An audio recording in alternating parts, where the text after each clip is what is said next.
The year was 1882, and the Arizona Territory was still a wild and dangerous place. Towns were small, scattered across the desert like tiny islands in a sea of sand and rock. Tucson was one of the bigger settlements, and it was here that Governor William Harrison lived with his family in the finest house the territory had to offer. The governor's mansion wasn't much compared to the grand homes back east, but in Tucson, it was like a palace. It had 2 stories, glass windows that sparkled in the desert sun, and a garden that his wife tended with great care. The family had 3 children, but it was their youngest daughter who was the light of their lives. Margaret had always been special. Even as a little girl, she had a way of making people smile. Her laugh could fill a room, and when she walked down the main street of Tucson, people would stop what they were doing just to watch her pass by. She had golden hair that caught the sunlight, and blue eyes that seemed to hold all the joy in the world. By the time she turned 18, Margaret had become the most sought-after young lady in the territory. Every eligible bachelor for hundreds of miles around had tried to win her hand. There were sons of wealthy ranchers, young Army officers, fresh from West Point, and even a few adventurous gentlemen who had come west seeking their fortune. But Margaret was in no hurry to marry. She loved her life just as it was. She spent her mornings helping her mother run the household, her afternoons reading books that came by wagon train from back east, and her evenings dancing at the social gatherings that brought together the best families in the territory. The first sign that something was wrong came on a warm spring morning in 1881. Margaret was helping her mother arrange flowers in the parlor when she suddenly started coughing. It wasn't just a little cough from dust in the air. This was deep and harsh, coming from somewhere deep in her chest. Her mother, Catherine, looked up with concern. "Are you feeling all right, dear?" Margaret tried to smile and wave it off. "Just something in my throat, Mother. I'm fine." But the cough didn't go away. In fact, it got worse over the next few days. Soon, Margaret was coughing so hard that she couldn't sleep at night. The sound echoed through the house, keeping everyone awake and filling their hearts with worry. Governor Harrison called for the town doctor right away. Dr. Peterson was a good man who had been taking care of families in Tucson for over 10 years. He examined Margaret carefully, listening to her chest with his stethoscope and asking her many questions about how she felt. When he finished his examination, his face was grave. He took the governor and his wife aside and spoke in low, serious tones. "I'm afraid it's consumption," he said quietly. "The disease has taken hold in her lungs." The word hit the family like a thunderbolt. Everyone knew about consumption. It was a disease that crept into a person's lungs and slowly ate them away from the inside. In those days, there was no cure. People who got consumption usually died, and there wasn't much anyone could do to stop it. Catherine Harrison felt her knees go weak. She had to sit down to keep from falling. "Surely there must be something," she whispered. "Some treatment, some medicine?" Dr. Peterson shook his head sadly. "I can give her tonics to help with the cough, and we can try to keep her comfortable, but beyond that..." He didn't finish the sentence. He didn't need to. Governor Harrison was not a man who gave up easily. He had fought in the Civil War, built a successful business, and tamed a piece of the wild frontier. He wasn't about to let his beloved daughter slip away without a fight. "What about doctors back east?" he demanded. "Surely in San Francisco or Denver they have better treatments."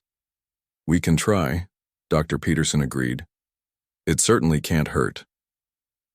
Within a week, the governor had sent telegrams to the best doctors in San Francisco, Denver, and even as far away as Chicago. He was prepared to spend every penny he had to save his daughter's life. The first specialist to arrive was Dr. Montgomery from San Francisco. He was a distinguished man with a gray beard and expensive clothes. He had studied in Europe and claimed to know all the latest treatments for lung diseases. He examined Margaret thoroughly and prescribed a treatment that involved drinking cod liver oil 3 times a day, taking cold baths, and breathing steam from a special mixture of herbs.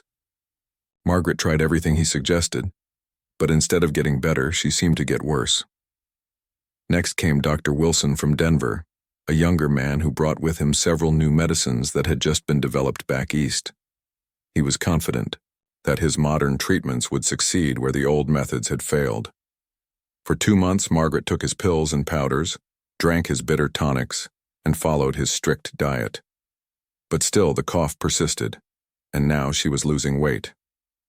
Her clothes began to hang loose on her frame, and dark circles appeared under her eyes. The third doctor was Dr. Richardson from Chicago, an elderly man with a reputation for treating the most difficult cases. He took one look at Margaret and immediately ordered complete bed rest. She was to stay in her room with the curtains drawn, drink warm milk every hour, and have absolute quiet. This treatment seemed to help at first. Margaret's cough became less frequent, and she was able to sleep better. For a few weeks, the family dared to hope that she might recover. But then winter came, and with it came a change for the worse. The cold, dry air of the desert seemed to make Margaret's breathing more difficult. She began coughing up blood, a sight that terrified her parents, and made even Dr. Richardson shake his head in concern. By Christmas of 1881, Margaret could barely get out of bed. She had lost so much weight that she looked like a ghost of her former self. Her golden hair had become dull and lifeless, and her bright blue eyes had sunk deep into her face. The social gatherings that she had once loved continued, without her. Young men who had once competed for her attention now spoke of her in the past tense, as if she were already gone. Some of the more practical families in town began to suggest quietly that perhaps it was time for the governor to prepare for the inevitable, but Governor Harrison refused to give up.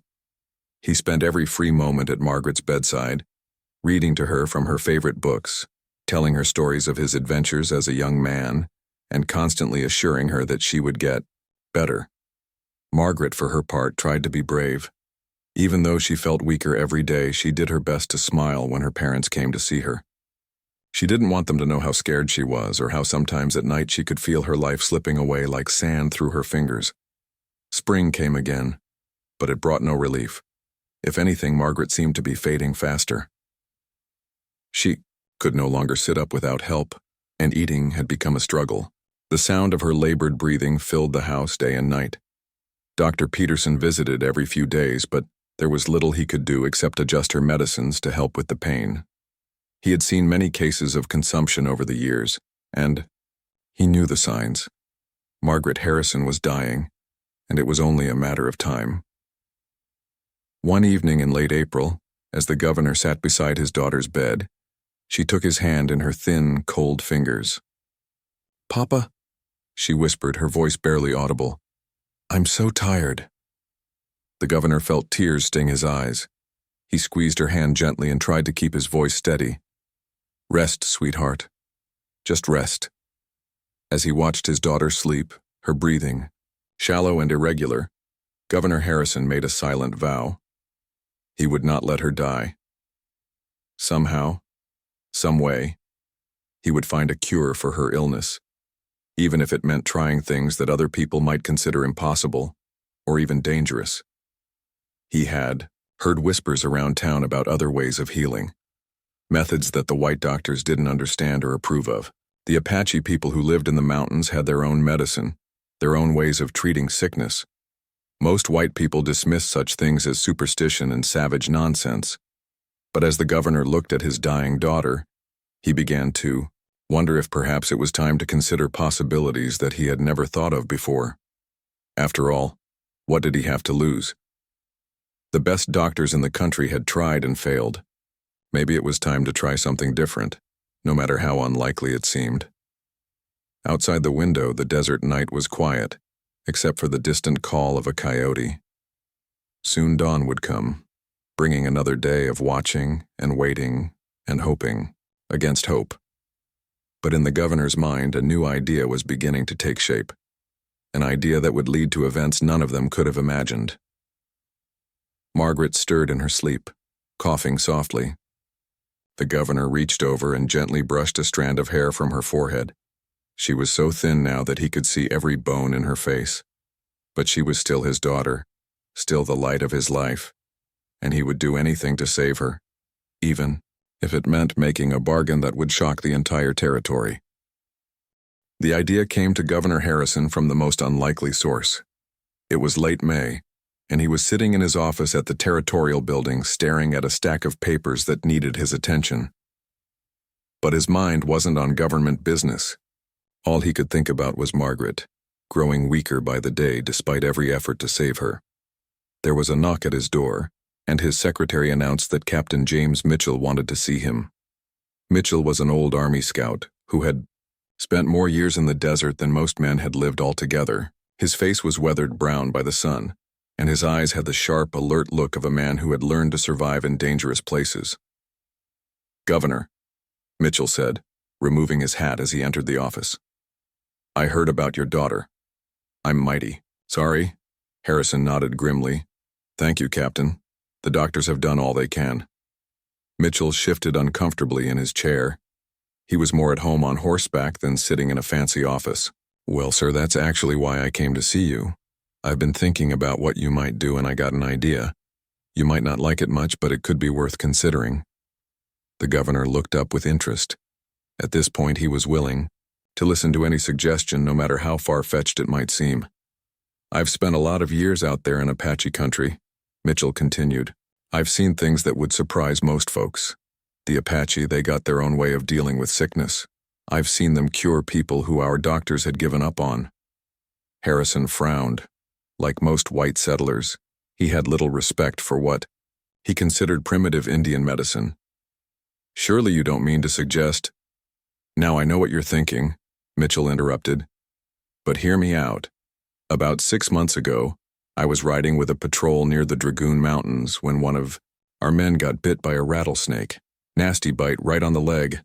Our army surgeon said the man was going to die for sure." He paused to take a drink from the glass of water on the governor's desk. "Well, we happened to be near an Apache camp, and they had a medicine man there. Old fellow named Nalnish. He took one look at our soldier and said he could help. Our surgeon didn't want to let him try, but the poor boy was dying anyway, so what did we have to lose?" "What happened?" Harrison asked, despite himself. "That Apache medicine man worked on our soldier for 3 days straight. Used plants I'd never seen before, sang songs, did all sorts of things that seemed strange to us white folks. But I'll be damned if that soldier didn't pull through. Not only did he live, but within a week he was back on his feet like nothing had happened." Mitchell leaned forward in his chair. "Governor, I've seen the Apache cure fevers that killed white men, heal wounds that our doctors said would never mend, and help people breathe when their lungs were full of sickness." Harrison was quiet for a long moment, thinking hard. The idea of trusting his daughter's life to Apache medicine seemed impossible. But then he thought of Margaret lying in her bed, growing weaker every day, and he wondered if impossible might be better than hopeless. "This medicine man," he said finally. "This Nalnish, is he still alive?" "Yes, sir. He's with a band up in the Chiricahua Mountains. But there's something else you should know about him. His wife died not too long ago, having a baby. Word is, he's been grieving something fierce. Hasn't been the same since." Over the next several days, the governor couldn't get Mitchell's words out of his mind. He found himself researching everything he could about Apache medicine, asking questions of traders and scouts who had spent time in Indian territory. What he learned surprised him. Story after story told of remarkable healings, of Apache medicine, men who understood things about plants and the human body that white doctors had never discovered. Some of the accounts seemed too fantastic to believe, but there were too many of them to dismiss entirely. The more he learned, the more desperate he became. Margaret was fading before his eyes. She could no longer hold down solid food, and her breathing was becoming more labored every day. Dr. Peterson had quietly suggested that the family should begin making preparations for the worst. Finally, Governor Harrison made a decision that would change everything. He sent word through various intermediaries that he wanted to meet with the Apache medicine man called Nalnish. It took nearly 2 weeks to arrange, as such meetings were highly unusual and potentially dangerous for both sides. The meeting was set for a place called Cochise Stronghold, a remote canyon in the Dragoon Mountains that had once been the hideout of the famous Apache chief. Governor Harrison rode there with only Captain Mitchell and 2 trusted men, carrying a white flag to show their peaceful intentions. Nalnish arrived with several other Apache men, all of them armed but also showing signs that they had come to talk, not fight. The medicine man was not what the governor had expected. He was younger than Harrison had imagined, probably in his 30s, with long black hair and eyes that seemed to hold great sadness. The negotiations began slowly, with each side feeling out the other's intentions. Captain Mitchell served as interpreter as he spoke some Apache, and Nalnish knew a little English. "I have heard your daughter is sick," Nalnish said through Mitchell. "Sick in the lungs." "Yes," Harrison replied. "The white doctors say she cannot be cured." Nalnish nodded gravely. "The mountain sickness, I have seen it before. Sometimes the white medicine cannot help, but the old ways can." "Would you be willing to try to heal her?" the governor asked. This was where the conversation took an unexpected turn. Nalnish spoke at length in Apache to the other men with him, and there was clearly some disagreement among them. Finally, he turned back to Mitchell. "He says it's not that simple," Mitchell translated. "The Apache ways of healing, they're not just about medicine. They're about balance, about the spirits, about the whole person. To really heal someone, especially someone so sick, they would need to become part of the Apache world." "What does that mean?" Harrison asked, though he was beginning to suspect he wouldn't like the answer. Nalnish spoke again, his words careful and deliberate. Mitchell's face grew troubled as he listened. "He's saying that to really heal your daughter, she would need to come live with his people. Not as a prisoner, but as one of them. And there's something else." Mitchell hesitated. "He's been alone since his wife died. He says that healing and marriage, they sometimes go together in Apache tradition." Governor Harrison felt as if he had been struck by lightning. The Apache was suggesting that Margaret marry him in exchange for healing her. It was unthinkable, impossible, scandalous beyond belief. But as he looked at Nalnish, he saw something in the man's eyes that gave him pause. There was no cruelty there, no hint of someone trying to take advantage of a desperate situation. Instead, there was sadness and loneliness that seemed to match the governor's own desperation. "I need time to think," Harrison said finally.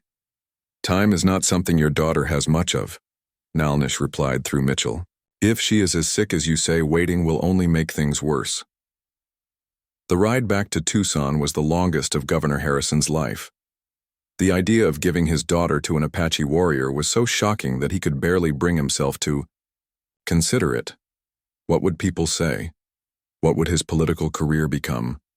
How could he explain such a decision to his wife, or to Margaret herself? But then he thought about Margaret's labored breathing, about the way her eyes had lost their sparkle, about how she had whispered that she was tired. What good would his political career be if his daughter died? What did social scandal matter compared to her life? When he arrived home, he found Margaret worse than ever. She had been unable to keep down even water, and Dr. Peterson was with her, looking grave and helpless. "Governor," the doctor said quietly, "I think you should prepare yourself. She may not last another week." That night, Harrison sat by Margaret's bedside, watching her struggle for each breath. His wife, Catherine, had finally fallen asleep in a chair nearby, exhausted from days of constant worry. "Papa?" Margaret's voice was barely a whisper. "I'm here, sweetheart. I heard you went somewhere today. Somewhere far." Harrison was surprised. He hadn't told anyone in the family about his meeting with the Apache. "How did you know?" "I could see it in your eyes when you came home. You looked different.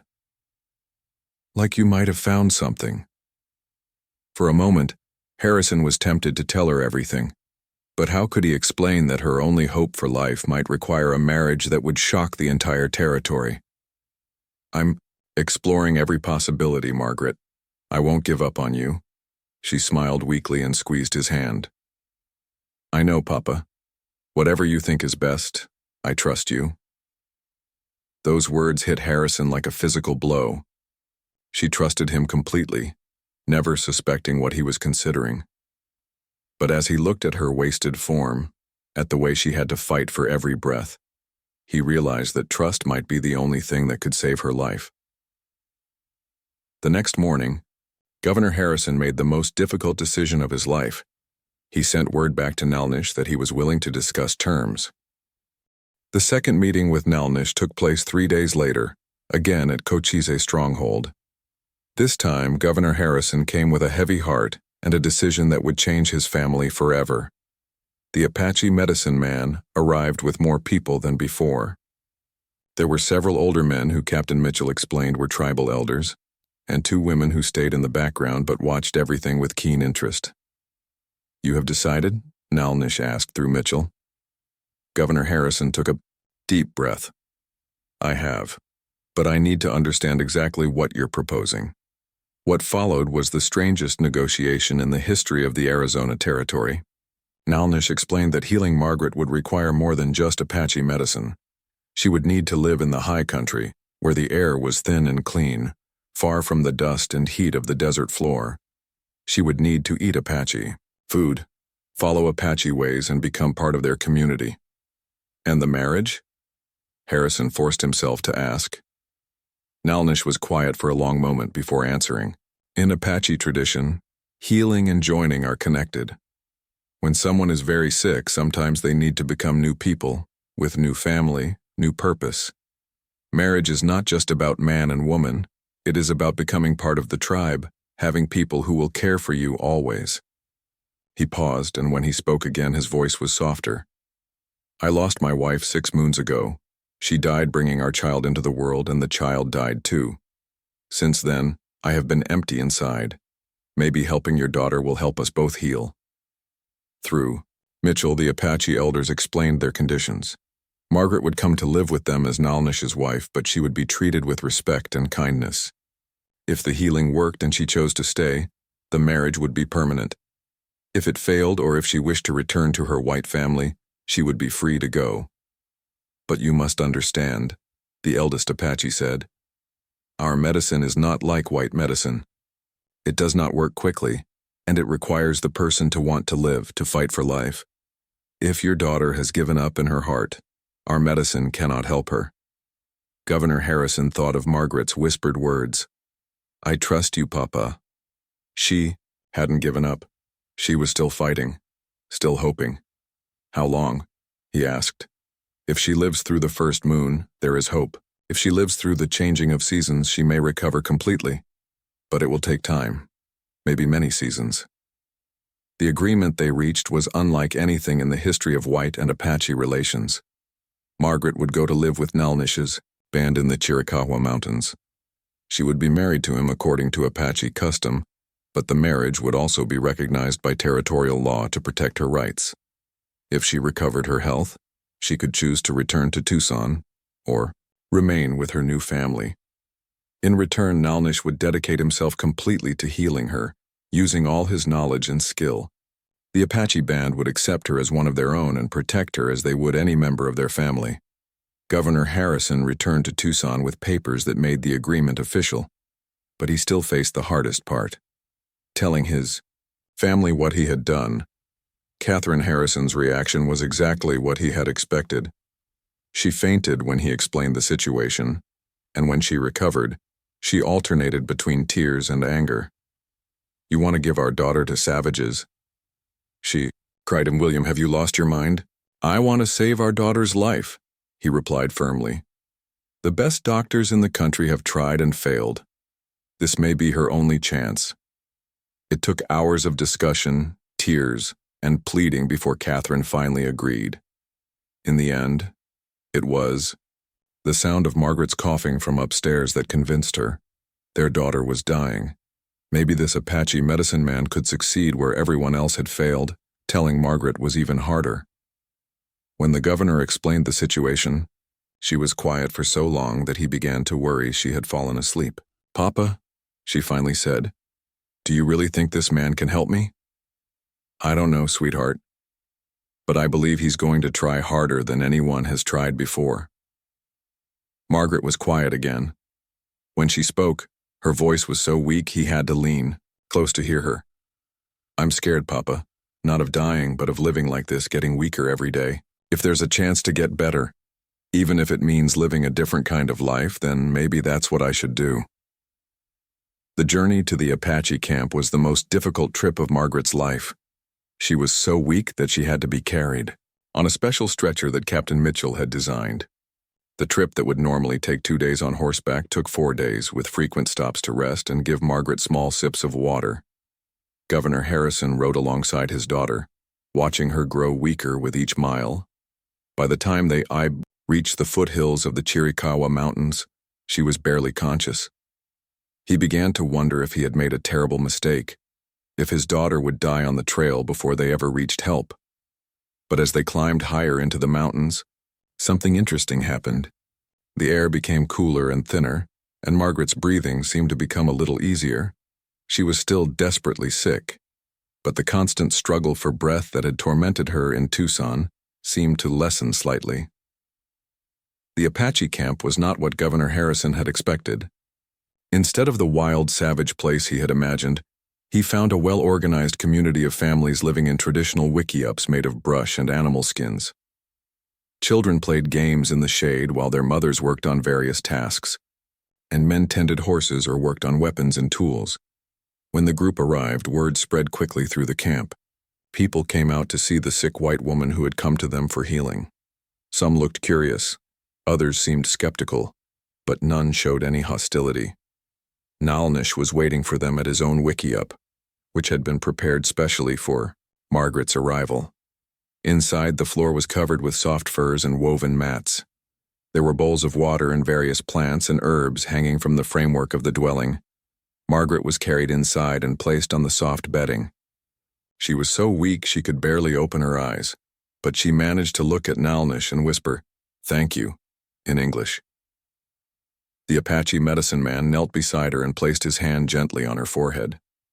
He spoke softly in Apache, words that Governor Harrison couldn't understand, but that somehow sounded comforting and peaceful. "He is telling her that she is safe now," Captain Mitchell translated. "He says the mountain spirits will help her fight her sickness." What happened next was unlike anything Governor Harrison had ever witnessed. Nalnish began a healing ceremony that combined practical medicine with spiritual ritual in ways that seemed both ancient and timeless. First, he prepared a tea from various plants that he had gathered from high in the mountains. The mixture smelled strong and earthy, like the forest after rain. He helped Margaret drink small sips of the tea, speaking softly to her in Apache and occasionally in broken English. Then he burned sacred plants in a small clay bowl, letting the smoke drift over Margaret's body while he sang in a low, rhythmic voice. Other members of the community joined in the singing, creating a sound that seemed to vibrate through the very walls of the wickiup. Throughout the night, Nalnish stayed by Margaret's side. He bathed her face with cool water, gave her tiny sips of the herbal tea, and continued his singing and prayers. Governor Harrison watched from nearby, amazed by the gentleness and dedication the Apache man showed to his daughter. As dawn approached, Margaret's breathing seemed to become slightly less labored. It was a small change, but after months of watching, her condition worsened. Any improvement seemed like a miracle. Nalnish looked at Governor Harrison and spoke a few words in Apache. "He says the first night is the most important," Mitchell translated. "She has survived it, which is a good sign, but there will be many more difficult days ahead." Over the following weeks, Margaret's treatment continued around the clock. Nalnish rarely left her side, constantly adjusting her medicines, monitoring her breathing, and performing various healing rituals.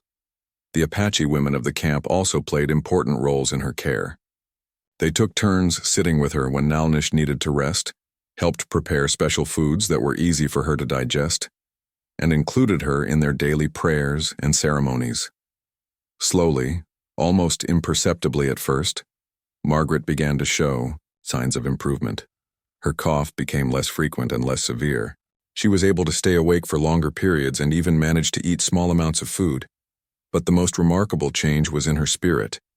Despite being in a completely foreign environment, surrounded by people whose language and customs she didn't understand, Margaret seemed to find a peace that she had lost during the long months of illness in Tucson.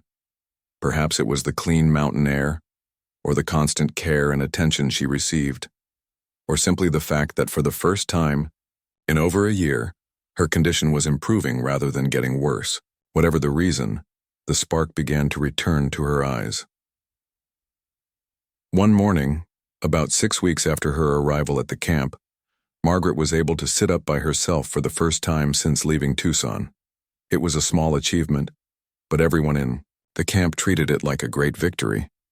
Nalnish smiled widely and spoke rapidly in Apache to the other people gathered around Margaret's bedside. He says the mountain spirits are pleased with her fighting spirit.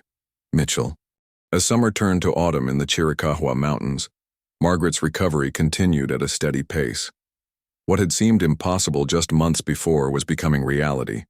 She was gaining weight, her cough was nearly gone, and she could walk around the camp without becoming exhausted. But perhaps the most surprising development was something that neither she nor Nalnish had expected when this arrangement began. Slowly, carefully, like flowers blooming in the desert after rare rain, feelings were growing between them that went far beyond the practical agreement that had brought them together. It started with small things. Margaret would wake in the morning to find that Nalnish had placed fresh wildflowers beside her bedding. He would bring her the choicest portions of meat from the hunt, or spend extra time making sure her herbal teas were prepared perfectly. For her part, Margaret began to show her appreciation in ways that surprised even herself. She learned to help with simple tasks around the camp. Despite never having done such work in her privileged life in Tucson, she mended Nalnish's clothes with stitches that were small and neat, and she began picking up words and phrases in Apache. The language barrier had been a huge challenge at first. Nalnish spoke only a little English, and Margaret knew no Apache at all when she arrived. But necessity and desire to communicate drove them both to learn. In the evenings, after the day's healing rituals were complete, Nalnish would sit beside Margaret and teach her Apache words.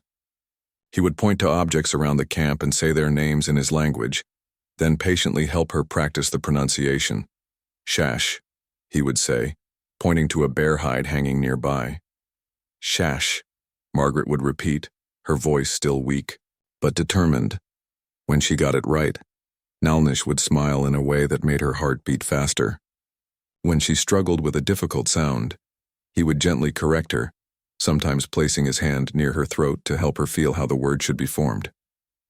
Margaret, in return, taught him English words and phrases that went beyond the basic vocabulary he had picked up from traders and soldiers over the years. She helped him express more complex thoughts and feelings, opening up new possibilities for communication between them. One evening, as they sat together watching the sunset paint the mountains in shades of gold and red, Margaret asked him about his life before she came to the camp. "Tell me about your wife," she said softly in Apache, proud that she could now express such thoughts in his language. Nalnish was quiet for a long time. Margaret began to think she had made a mistake, that the question was too personal or painful for him to answer. Finally, he spoke. Her name was Ayana. It means eternal blossom in our language. She was beautiful and kind, like spring water after a long drought. He paused, looking out at the mountains. When she died, I thought my heart died with her. I thought I would never feel happiness again. Margaret felt tears in her eyes. She had been so focused on her own illness and recovery that she hadn't fully considered the grief that Nalnish was carrying. "I'm sorry," she said. "It must be very hard to lose someone you love so much." "It was hard," he agreed. "But then you came and something strange happened. Taking care of you, watching you fight to live, it reminded me that life continues even after great sadness. It reminded me that hearts can heal, just like bodies." Margaret felt something flutter in her chest that had nothing to do with her lung disease. She looked at this man who had saved her life, who had shown her nothing but kindness and gentleness, and realized that her feelings for him had grown into something much deeper than gratitude. The formal Apache wedding ceremony took place in late October, when the aspen trees on the mountainsides had turned golden and the air carried the crisp promise of winter. It had been 4 months since Margaret's arrival at the camp, and she was now healthy enough to participate fully in the traditional rituals. The ceremony was unlike anything she had ever imagined. There were no churches or ministers, no formal vows or rings. Instead, the entire community gathered in a circle around a sacred fire, and elders spoke of the responsibilities of marriage and the joining of two lives into one path. Margaret wore a traditional Apache dress that the women of the camp had made specially for her. It was decorated with intricate beadwork and symbols that represented health, happiness, and long life. Nalnish wore his finest buckskin clothing and a necklace that had belonged to his grandfather.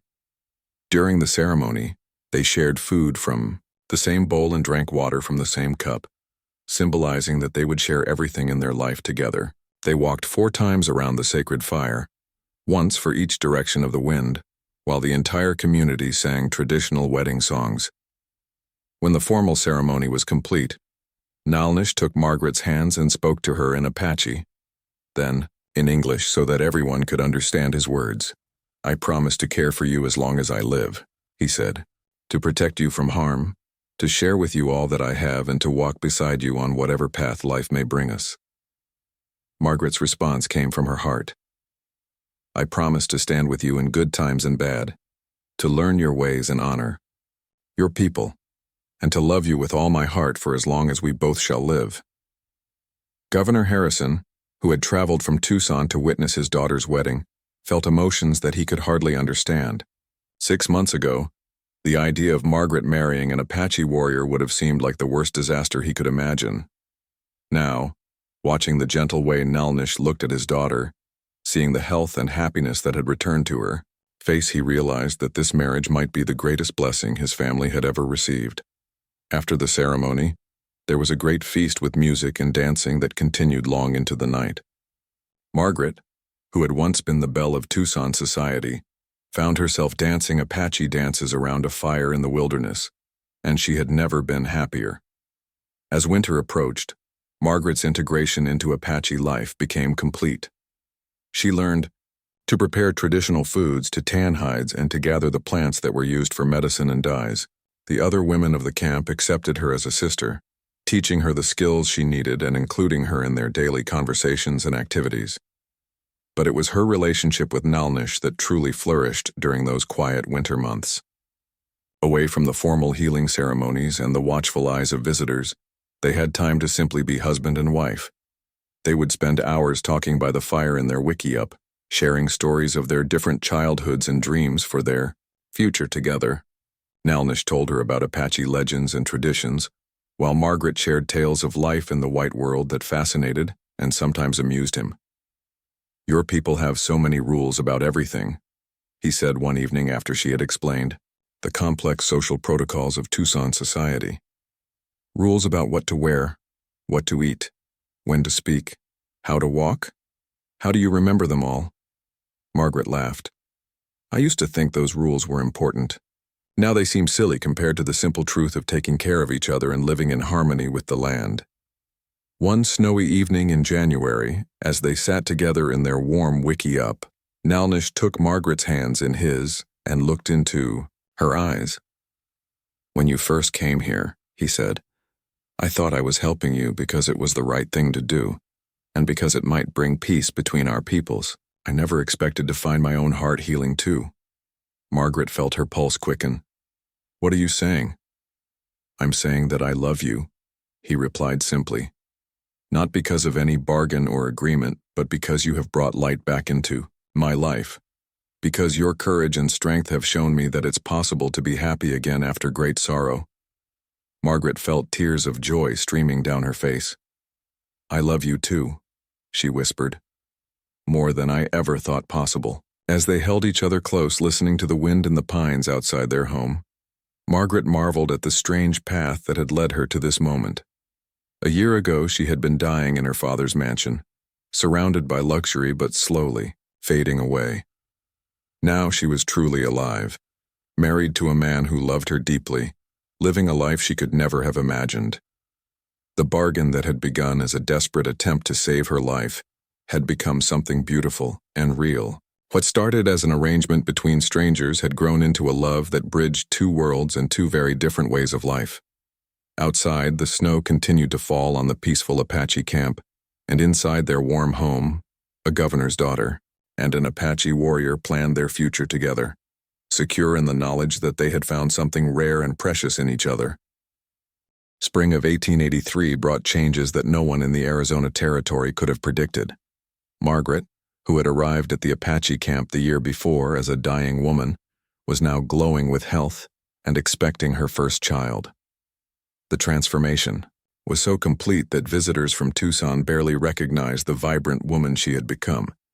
But the changes went far beyond Margaret's personal recovery. Her marriage to Nalnish had created something unprecedented in the history of the territory, a genuine bridge between the white and Apache communities. It started with small things. When Apache hunters had an especially successful hunt, they began sharing meat with the families in Tucson who were struggling to make ends meet.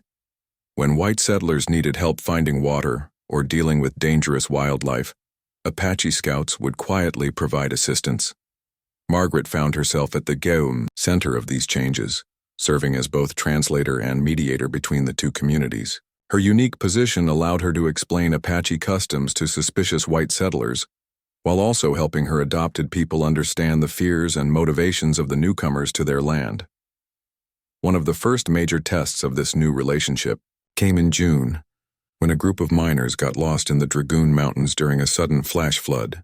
Their foreman had been injured and they were running out of water when an Apache hunting party found them. In the old days, such an encounter might have ended in violence. The miners would have assumed they were about to be attacked, and the Apache might have seen them as invaders to be driven away. But word was sent to Margaret, who rode out with Nalnish to help resolve the situation. She spoke to the frightened miners in English, explaining that the Apache wanted to help, not harm them. She convinced them to accept Apache guidance back to safety, and she helped the Apache understand that these particular white men were not soldiers or settlers trying to take their land, but simply lost travelers in need of assistance. The rescue was successful, and the story spread throughout the territory. Suddenly, people began to see the Apache not as savage enemies, but as neighbors who might be willing to help in times of trouble. Governor Harrison, watching these developments from Tucson, felt a pride in his daughter that went beyond his relief at her recovery. Margaret had not only saved her own life by coming to live with the Apache, she was helping to save the lives of countless others by preventing the conflicts that had plagued the territory for so many years. The birth of Margaret and Nalnish's first child in September of 1883 was celebrated by both communities. The baby, a healthy boy they named David in English and Bijoshi in Apache, became a living symbol of the peace that was growing between the two peoples. Margaret's second child, a daughter named Catherine after her grandmother in Desba in Apache, was born 2 years later. Both children grew up speaking both languages fluently and learning the customs of both cultures. As the years passed, Margaret's role as a bridge between worlds became more and more important. When disputes arose between Apache families and white settlers, both sides knew they could bring their problems to her for fair mediation. Her wickiup became an unofficial courthouse where justice was administered with wisdom and compassion. She helped establish the first school in the territory, where Apache and white children learned together. She worked with doctors in Tucson to combine traditional Apache healing methods with modern medicine, creating treatments that were more effective than either approach alone. Perhaps most importantly, she helped change the way both communities saw each other. White settlers began to understand that the Apache were not bloodthirsty savages, but people with their own rich culture, deep wisdom, and strong family values. Apache families began to see that not all white people were bent on destroying their way of life, and that some aspects of the modern world might benefit their children. The transformation was not without its challenges. There were people on both sides who resented the changes and wanted to return to the old days of mistrust and conflict. Margaret faced criticism from some white families who thought she had betrayed her own people, and from some Apache who believed she was helping the white world invade their traditional homeland. But for every voice of opposition, there were many more who recognized the value of what Margaret and Nalnish had created together. Their marriage had proved that love could overcome the deepest cultural differences, and their example inspired others to look beyond prejudice and fear. One of Margaret's proudest achievements came in 1890, when she helped negotiate the first formal peace treaty between the territorial government and the Apache bands of the Chiricahua Mountains. The treaty, signed in the same canyon where her father had first met with Nalnish 8 years earlier, guaranteed the Apache the right to continue living in their traditional homeland, while also opening up possibilities for trade and cooperation with white settlements. By 1900, the changes that had begun with Margaret's desperate illness had transformed the entire region. Towns that had once lived in constant fear of Apache raids now worked cooperatively, with Apache scouts to protect against cattle rustlers and other threats. Apache crafts were sold in Tucson markets, and Apache guides led white hunters and tourists into the mountains. Margaret herself had become something of a legend. Visitors came from as far away as California and Texas to meet the governor's daughter, who had married an Apache warrior and helped bring peace to a troubled land. Newspapers wrote articles about her remarkable life, and she received invitations to speak at universities and women's organizations across the country.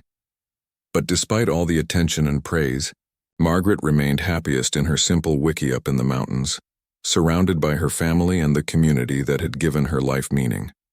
She never regretted the choice she had made, even though it had meant giving up the comfortable life she had known in Tucson. "I had 2 lives," she would tell her grandchildren in later years. The first was as a governor's daughter, living in a fine house with pretty dresses and social parties, but that life was slowly killing me, not just in my lungs but in my spirit. She would pause, looking out at the mountains that had become her home. "My second life began when I came to these mountains as a dying woman, and found a man whose medicine was not just in his plants and ceremonies but in his heart. Nalnish taught me that the greatest healing comes not from curing sickness, but from learning how to truly live." Margaret lived to be 73 years old, spending over 50 years as an Apache wife and mother. She saw her children grow up to become leaders in both communities, bridging the gaps between cultures just as she had done. She watched her grandchildren attend universities back east while still honoring their Apache heritage, and she witnessed the territory grow from a wild frontier into a peaceful and prosperous state. Throughout all those years, the love between Margaret and Nalnish never wavered. They faced the challenges of raising a family, dealing with political pressures, and aging together with the same tenderness and devotion that had marked their unlikely beginning. When Nalnish died in 1920, at the age of 75, Margaret was heartbroken but not bitter. She had been blessed with a love that most people never experience, and she was grateful for every day they had shared together. At his funeral, which was attended by hundreds of people from both the Apache and white communities, Margaret spoke about the man who had saved not just her life, but the lives of countless others through his willingness to reach across the divide between their peoples. "He took a dying woman and gave her life," she said, her voice still strong despite her advanced age. "But more than that, he took a world where 2 peoples saw each other as enemies and showed them how to see each other as neighbors, as friends, as family." Margaret herself died peacefully in 1933, surrounded by children and grandchildren who carried forward the legacy of understanding and cooperation that she and Nalnish had created. Her funeral was one of the largest ever held in the Arizona territory, with mourners coming from hundreds of miles away to pay their respects to the woman who had helped heal not just her own broken body, but the broken relationship between 2 worlds. Today, visitors to the Chiricahua Mountains can still find the canyon where Margaret first met Nalnish, where a desperate father's love and an Apache warrior's compassion created one of the most remarkable love stories in American history. A simple marker tells the story of the governor's daughter who was given to an Apache warrior, and how he covered her with tenderness that changed not just her life, but the lives of generations to come.